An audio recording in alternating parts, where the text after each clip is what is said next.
This is our evening meditation.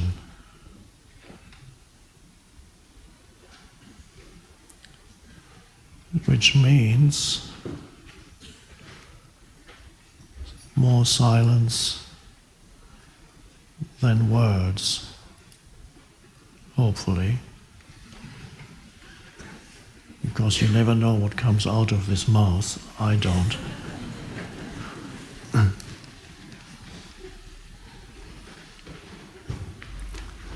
And hopefully your stomach is not too full of good Italian food, so that you can stay awake during the meditation. And if you notice somebody next to you drifting off and falling below thought, instead of rising above thought, maybe you can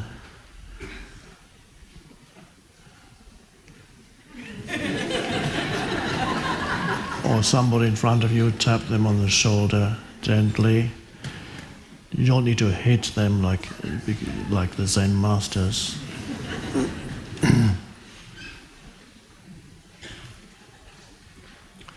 If you feel at any point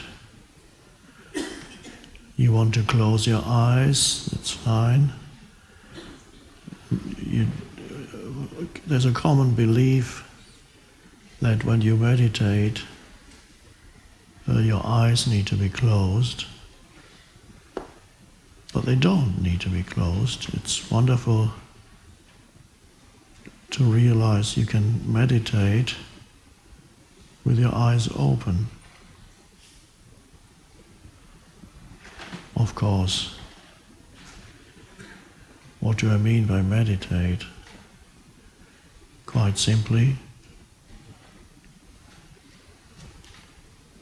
being in thoughtless awareness. That's meditation.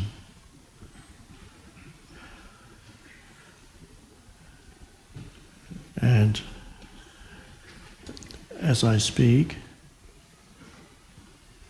and as you listen, you can be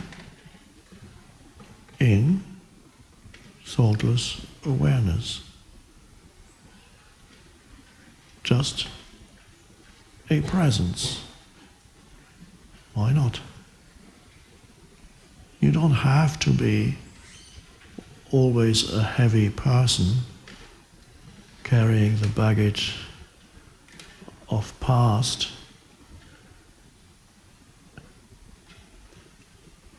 and a mind full of stuff.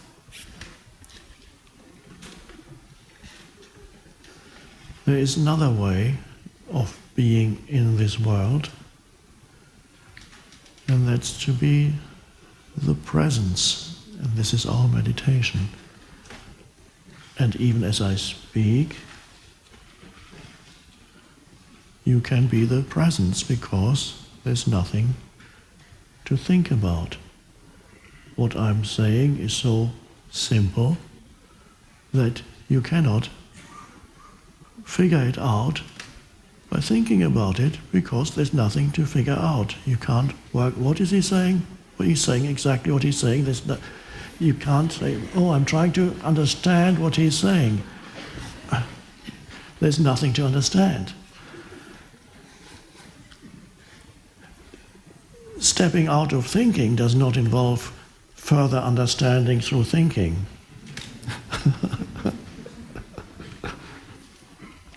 That may be a little insulting, particularly to those of you who are highly educated and identify excessively with the content of your mind. That thinking is not the highest faculty in a human being. And that is a revolutionary statement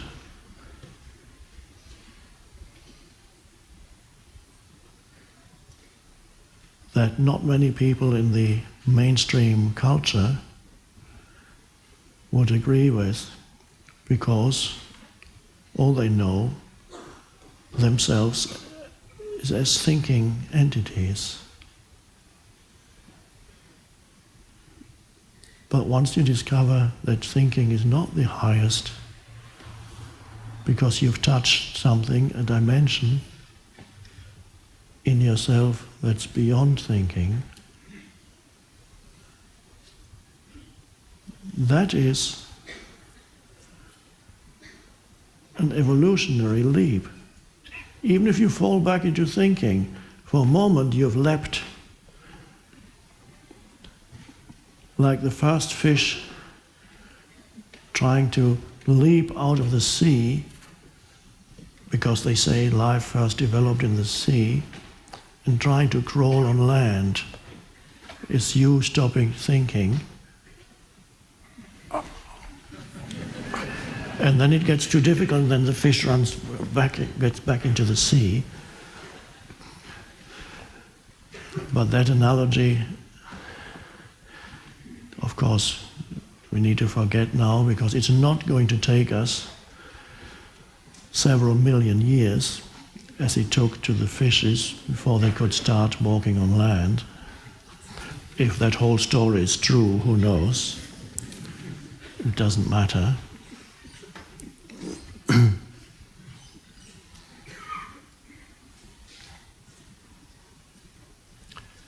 So, as you might have noticed, what I'm talking about is very simple, because I'm simply guiding you into presence. That's all. But more important than the words is what's behind and in between the words. And we could call that spaciousness, or we could call that stillness. Doesn't matter what you call it, but you become more aware of the spaciousness than the words, and the spaciousness is within you. It's there the moment the stream of thinking subsides. And there's only the presence left.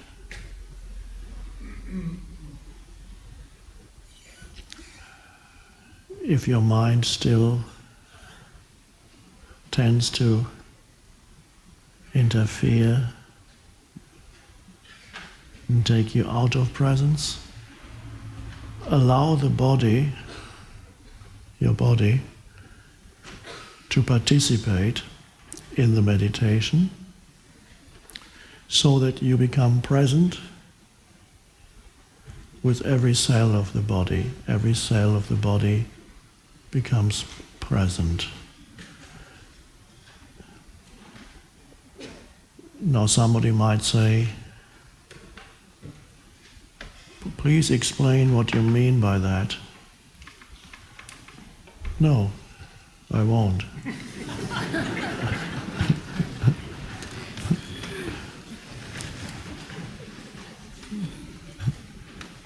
It's too simple for that. Just sense the aliveness in your body. Anywhere where you can feel it first is fine, the hands or the legs or the feet. And then the entire energy field that pervades the body becomes part of presence. And at first it seems that you, the consciousness, are observing the inner body feeling, but if you go into it more deeply, you realize that there's no longer a subject-object relationship between you, the presence, and the feeling of the inner body. You, the presence, and the feeling of the inner body merge, and the totality of that becomes the state of presence. So it's no longer an observer and the observed. There's a merging of the observer and the observed. So it means the entire being becomes aware. And that's a lovely state. Peaceful, and then it's fairly easy not to drift off into thinking tomorrow's breakfast or next week's problems or last year's disappointments.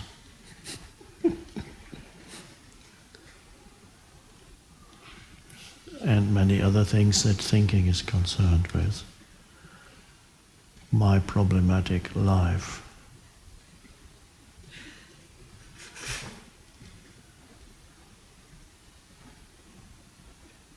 Somebody, perhaps it was Carl Jung, I'm not sure, said you cannot solve the problems of this world on the same level of consciousness that created the problems. So you can't solve your personal problems, which everybody has, unless you rise to a different state of consciousness, which is why we are here. And when you solve your personal problems, that a sufficient number of humans do that, then that will affect the world problems. And that's how truly you can change the world, or to put it more accurately, how that change can happen through you. It's not you, the doer, who is going to change the world, but it can happen through you.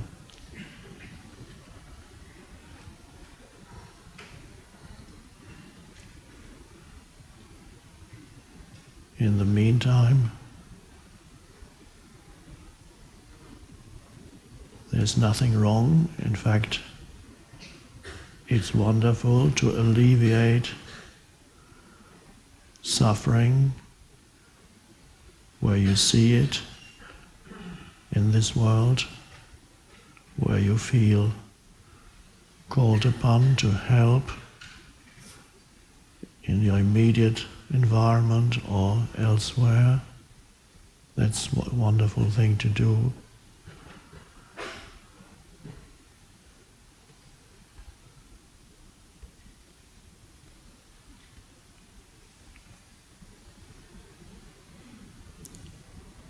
But the causal level of the world's problems lies in the collective consciousness or unconsciousness of the world.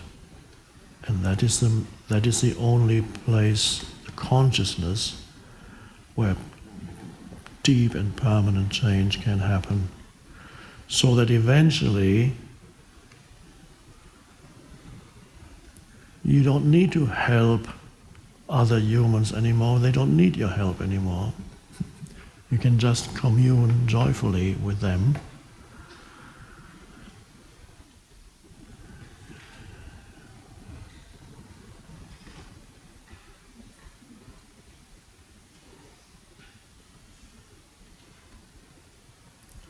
So you deal, of course, with the effects of unconsciousness in this world. There's a lot of suffering.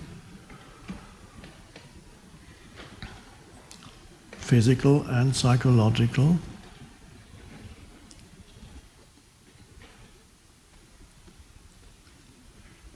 And your focal point, even as you help others, your focal point needs to be this shift in consciousness.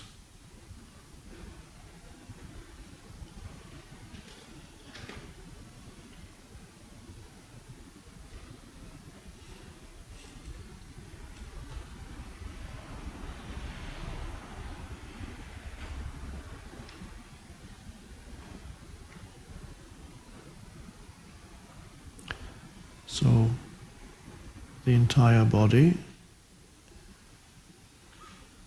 is meditating, so to speak, is present as you sit here.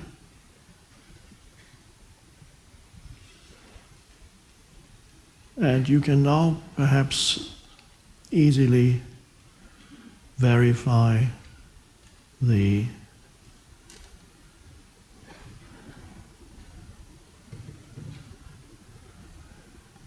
effectiveness of a meditation question that was one of the favorite meditations of Ramana Maharshi, the Indian sage, and that was the simple question, who am I? He said, just ask yourself that question and go deeply into it and then see what happens. Who am I?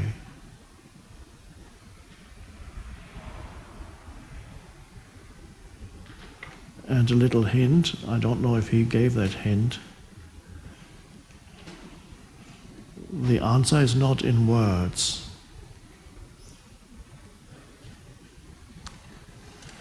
The answer is, let's see if it comes to you.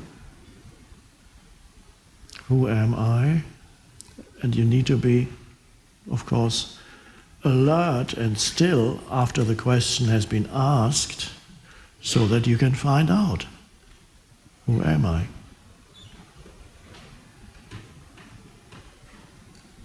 I'll give you another hint. You can't think about it.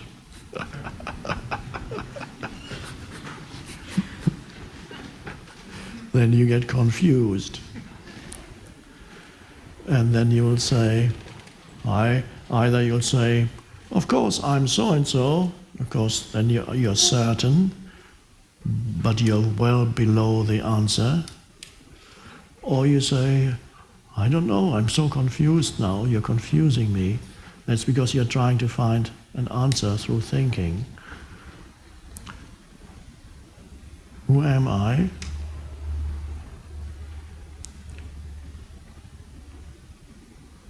What remains is just an alertness, an alert space.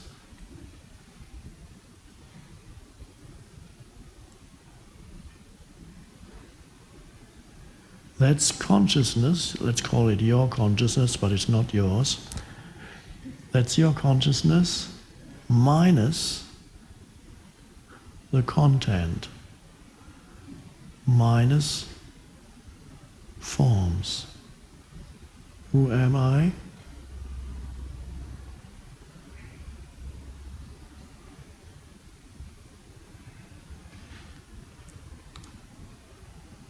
And if somebody were forcing you to give an answer in words, the truthful answer would be, I don't know.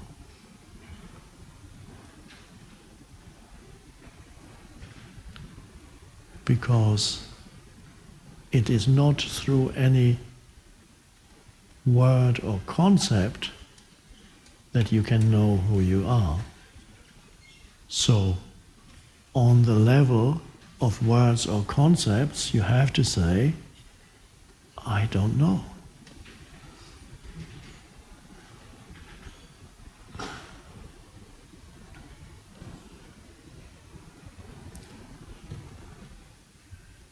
And yet, there is undoubtedly a presence there that has no name and has no content and has no past and no future.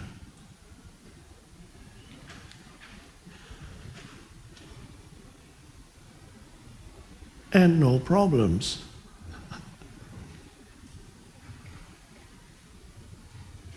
Totally intangible, formless.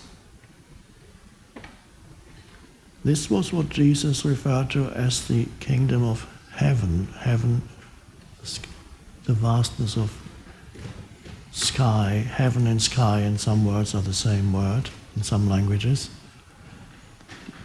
He had to find some kind of word to describe the spaciousness of that inner state. So he called it the kingdom, in modern terminology, the dimension or the realm of vastness or spaciousness. But it's not the outer spaciousness, it's the inner. But of course all words refer to outer things. The kingdom of heaven is within you.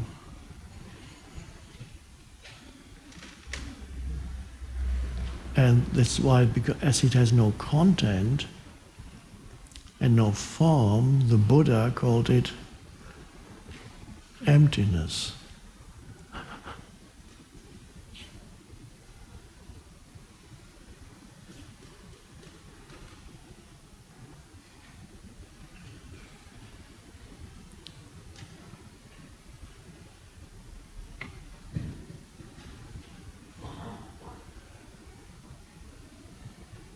So that is there.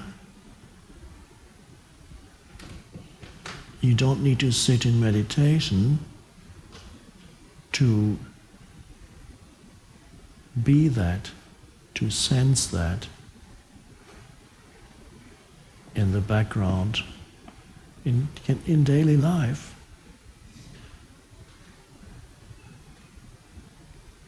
You practice thoughtlessness. Thoughtless in English has negative connotations, but it shouldn't have. It implies it's unawareness and you don't know what you're doing. But there's a positive. Here when we use thoughtlessness, it has a very positive meaning. You've risen above thought. The way it's used in normal culture is you've fallen below thought and you don't know what you're doing.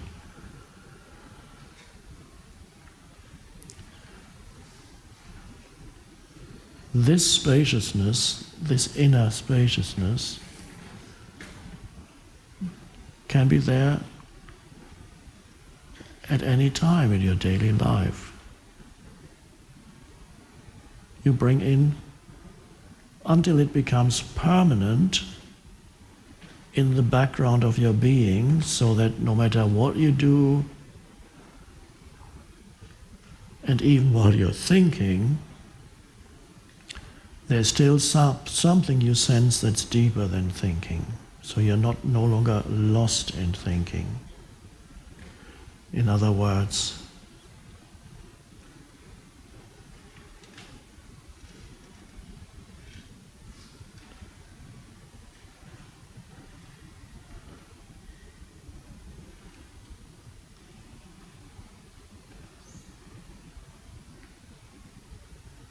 you are not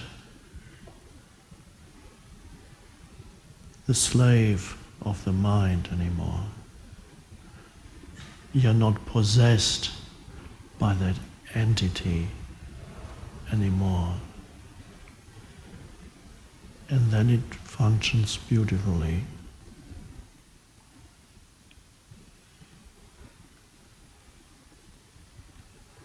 Being here should help you to grow in, as I sometimes call it, presence power, so that this presence arises more through you, in you. So in your daily life, you can suddenly enter the state of spacious awareness in between two actions, for example. Walking from here to there, picking something up, looking out of the window. 5 seconds of alert, spacious awareness as you're looking at the clouds. Instead of looking out of the window and having some kind of commentary about what you're looking at. Not another rainy day. You don't need that. And even what beautiful sunshine, you can go beyond that too, and just spacious awareness. 5 minutes, 5 seconds looking out of the window.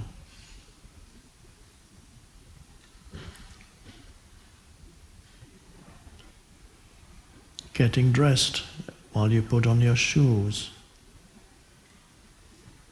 Just be alert, the alert presence, instead of projecting yourself mentally to some future moment. And as I said before, whenever you're waiting for something, a wonderful opportunity for entering that, go into the body, that can very easily take you there, or pay attention to sense perceptions and feel, as you pay attention to sense perceptions, feel the presence without which there would be no sense perceptions. You can do that now. That's quite... So there's what you see and what you hear. These are the two predominant sense perceptions here.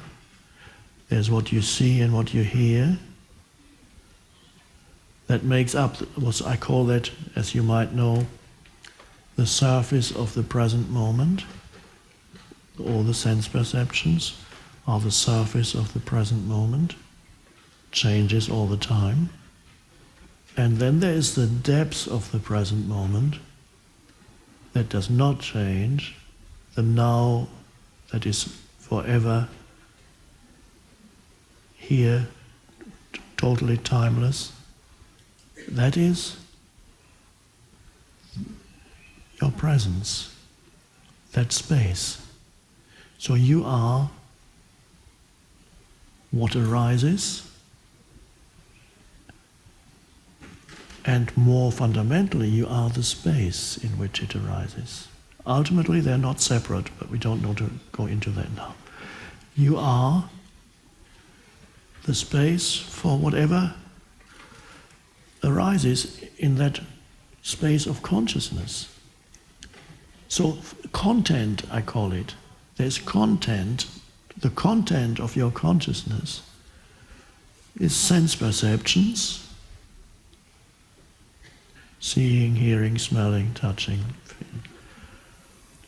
The content of your consciousness is thoughts. The content of your consciousness is emotions. Those are basically, your life consists of,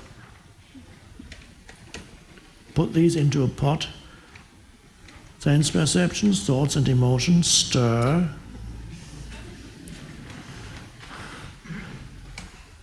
add a little bit of cayenne pepper, that's the drama.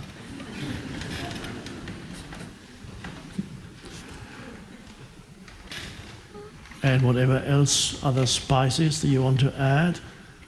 But basically, that is your life. The life which changes, your life is different from your life and your life and your life. They're all different lives in different worlds, but basically the basic ingredients of your life and whatever your life situation is are sense perceptions, thoughts, and emotions. Is there anything else on the surface? No. Now, all of that is content. All of that is form. Now, for most people, that's all they know about their lives. They only know their life and themselves as a mixture, and every mixture is somehow different, of sense perceptions, thoughts, and emotions. And that's all there is, as far as they know. What they don't realize is, without the light of awareness in which sense perceptions, thoughts, and emotions appear, they couldn't exist. That is the space for them, and that is the consciousness itself. And that, once you realize that dimension within yourself, the content of your life is of secondary importance. Before, it mattered so much what happened or didn't happen or failed to happen, or success or failure, and you were so miserable when things went wrong, and you elated when you fall in love, but of course it doesn't last. When you only know content, you get more and more frustrated with life. and then you realize there is a deeper dimension, and that deeper dimension is who I am essentially. That is the true I, not the I that identifies with content, forms that arise. So that is truly the secret of life for humans and others, I suppose, wherever they are, on this planet and elsewhere in the galaxy and other galaxies, because it cannot be that much different in other places in this galaxy or other galaxies. There will be form and space, both externally. You can look around and you can always see stuff. In a room, you see the furniture. If you're outside, you see trees and so on. Or if you look up into space at night, you see stars, most of which are suns, distant suns. And what else do you see? Well, you don't see it, but there's vast spaciousness there. And even in this room, you might not pay attention to it, but this room could not exist if, in addition to the furniture in this room and the physical bodies in this room and all the other things in this room and the ceiling, floor and the walls of this room, if there were not space. This space is the essence of this room. You can't say the room, if you describe the room, usually people would write down, give children a school exercise, describe this room, ceiling, walls, floor. What's in this room? Is that all there is? Yes. Forgotten anything? No. Except the most important thing, forgot. It's the space. There's already a beautiful few short verses about this in the ancient Chinese Tao Te Ching, where it says if you have a vessel or bowl, that which makes it useful is the space within it. It's not the vessel, it's the space that's the essence of it. Those are lines. So, in the same way, your life, or life anywhere in this galaxy or the most distant galaxy, I can guarantee you that even if they don't have physical bodies, there will be some forms and there will be space in which these forms exist. So, no matter where you look, out there, here, the room, outside, It always applies. There is form, content, and space. And space seems to be infinite. If you look into outer space, if you try to comprehend, nobody has reached the end of space. Nobody can say, does it end anywhere? That was a problem for me when I was 8 or 9 years old. I tried to imagine the end of space.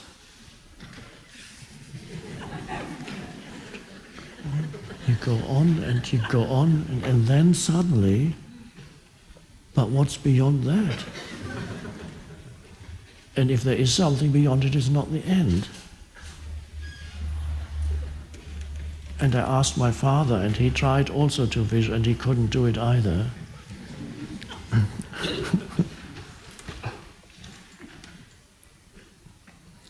And this is why it's called infinity. Infinity, and another lovely word that's one with it really, eternity. Infinity and eternity. They're really one. I think that Einstein would agree with that. Time and space, space-time continuum. And infinity and eternity are your own essence. Because what you discover within is the very foundation for the universe. That spaciousness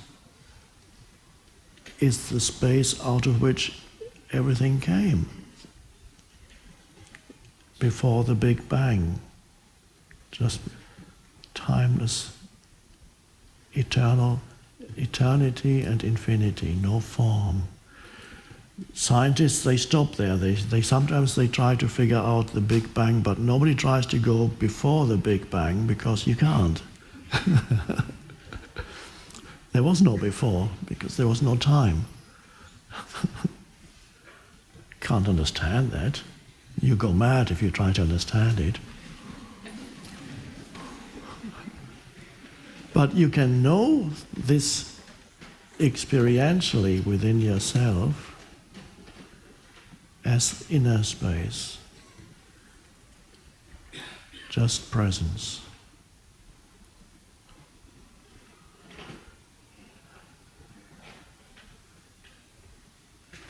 And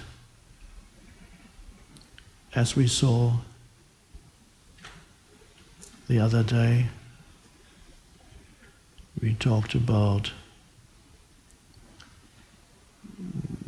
the medieval form of spirituality, like Saint Francis,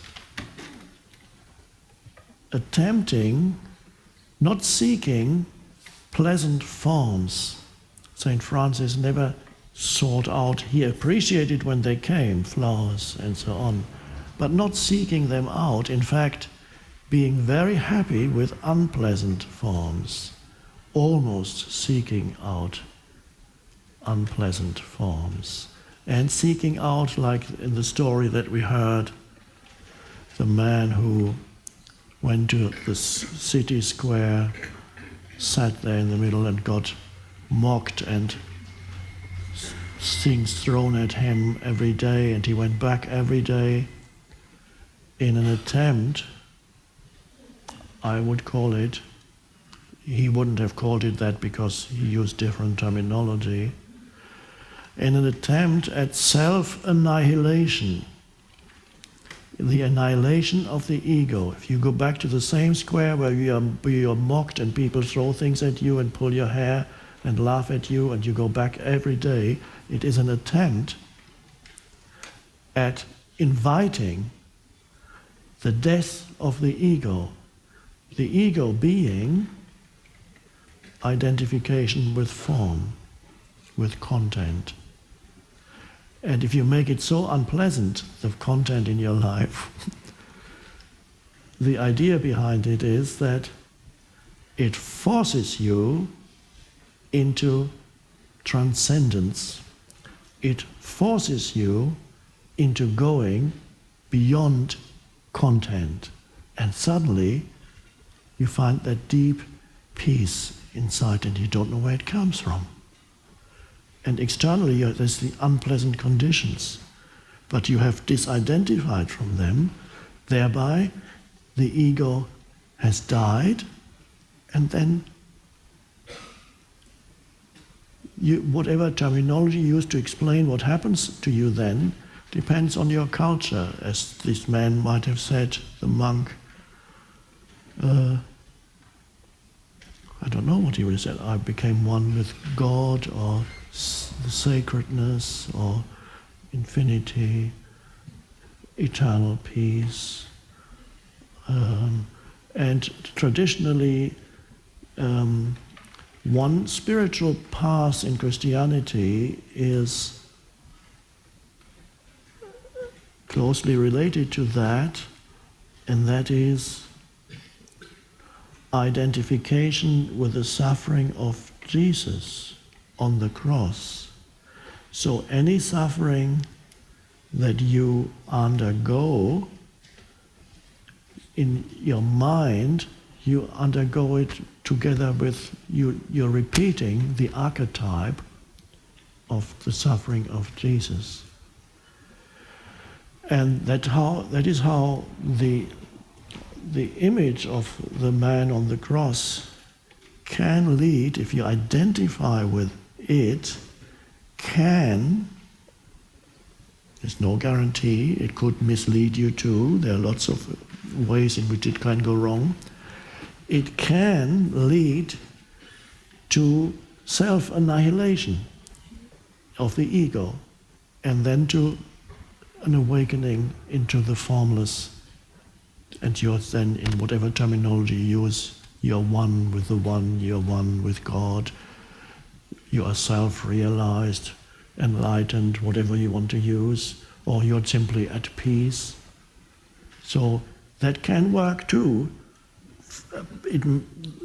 Most Christians have no idea these days that can be a spiritual path.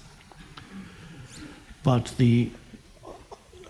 for them, they practice a more superficial form of Christianity, mostly fairly superficial. A few Christians may go deep, but many practice it. They don't see the depths in their own tradition, and because so many people don't see it anymore, Christianity is now at a dangerous point where nothing is forever, even everything evolves. So Christianity will either deepen or change or disappear, and even the Pope knows that. He pointed to the fact that it was a critical time for the Christian religion. If you are a practicing Christian, this can still be a viable path to reaching that egoless state of oneness with whatever you want to call it. If you're a Buddhist, that can still be a viable path, or whatever it is. Or you may not follow any tradition, and this is for the first time, as far as I know, in the history of humanity, that spirituality arises without belonging to any one tradition, without rejecting any of the older traditions. So self-annihilation, basically, that's the basis of Saint Francis, also practiced by many yogis and sadhus in India, who practice extreme austerities and seek out unpleasantness. You don't have to do that. That's why you're here.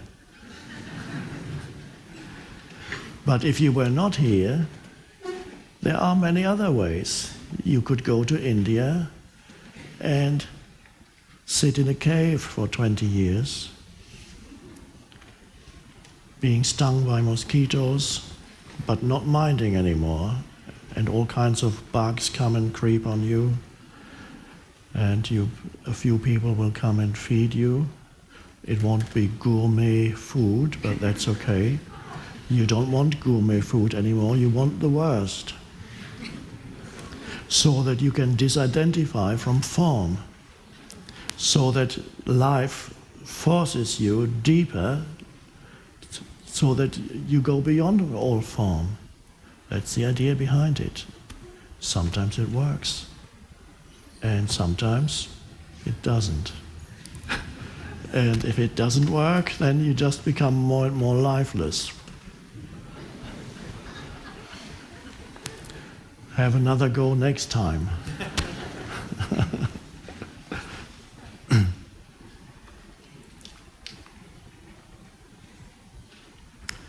But the most rapid way to self-annihilation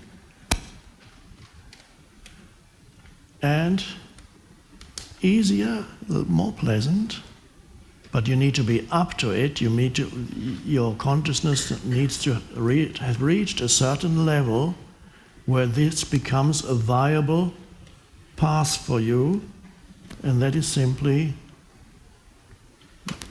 the cessation of compulsive thinking, to end compulsive thinking, so that you can enter by choice, I would say, can choose when you want to think and you don't want to think. And this is why, as I've quoted before, the wonderful words of the sage Nisargadatta Maharaj, who defined meditation when they asked him, what is meditation? And in his unique way of speaking, he said, meditation, it's the radical refusal to harbor thoughts. That's how he spoke. I saw some old videos. The radical refusal to harbor thoughts.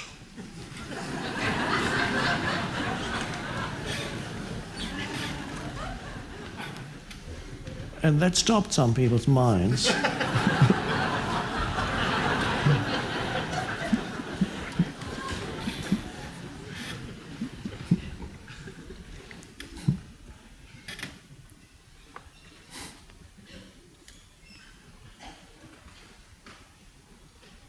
I used to quote years ago in talks I haven't in a long time, the Zen master who, when asked to explain the true meaning of Zen, which even the monks who had been in the monastery for 10, 15 and 20 years didn't understand, please explain the true meaning of Zen. And wherever he went and he was asked that question, he would never give a verbal answer, he would only raise his finger and look at you.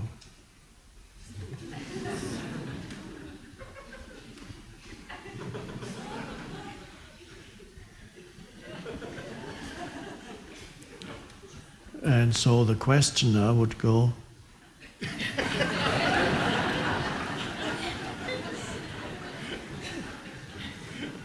did you hear what I said?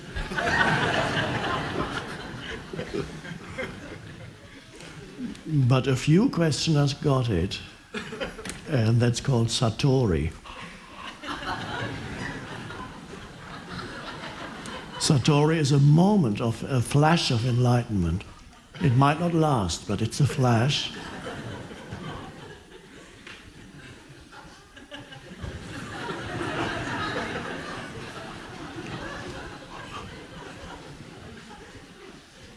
Great teaching.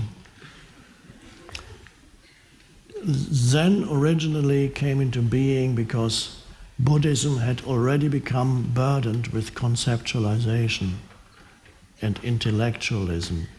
And then Zen represented a renewal, a complete doing away with all scriptures, everything, just a direct pointing to the heart of humans, or whatever the scriptures later said about it.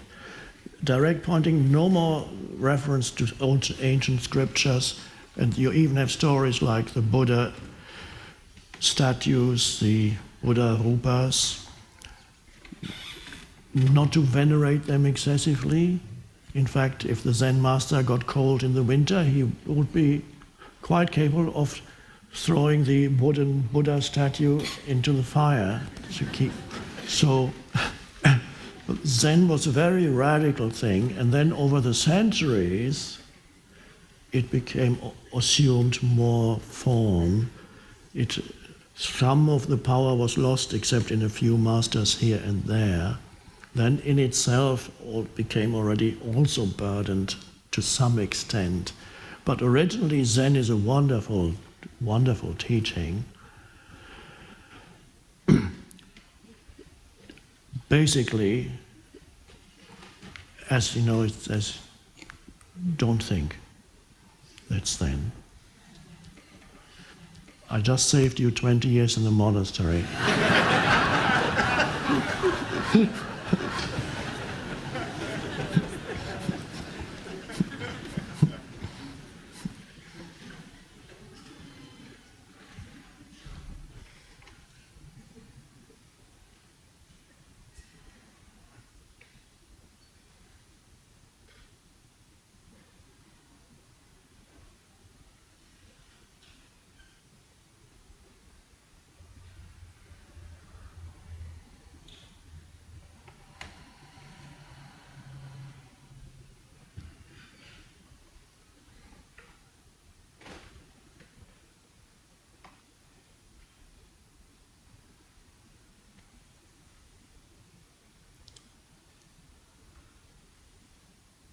Let's just go within for a moment and close our eyes. I will use the bell as a signal to bring you back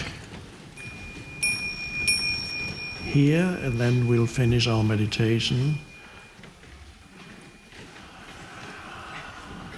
You can go into the body if you like.